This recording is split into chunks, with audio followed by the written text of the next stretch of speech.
আমেরিকার 90টা শহরে মিছিলের শহর, ইরানের সাথে যুদ্ধ চাই না, ট্রাম্পকে থামাও, ট্রাম্পকে থামাও।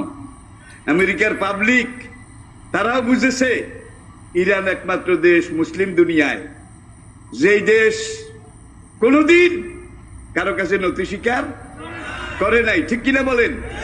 ইতিহাসের দূর সুদূরে আলেকজান্ডার দি গ্রেট থেকে শুরু করে অনেক বড় বড় বীর ইরান দখল করেছিল, কেউ দখল করে রাখতে পারে নাই। সোলাইমানিকে মারার পরে ইরান বেশি কিছু করে নাই, অল্প অল্প 2টা জায়গায় ক্ষেপণাস্ত্র ক্ষেপণাস্ত্র এই বিসমিল্লাহ, সোলাইমানিকে মারার প্রতিশোধের বিসমিল্লাহ। বাকি কাম সামনে।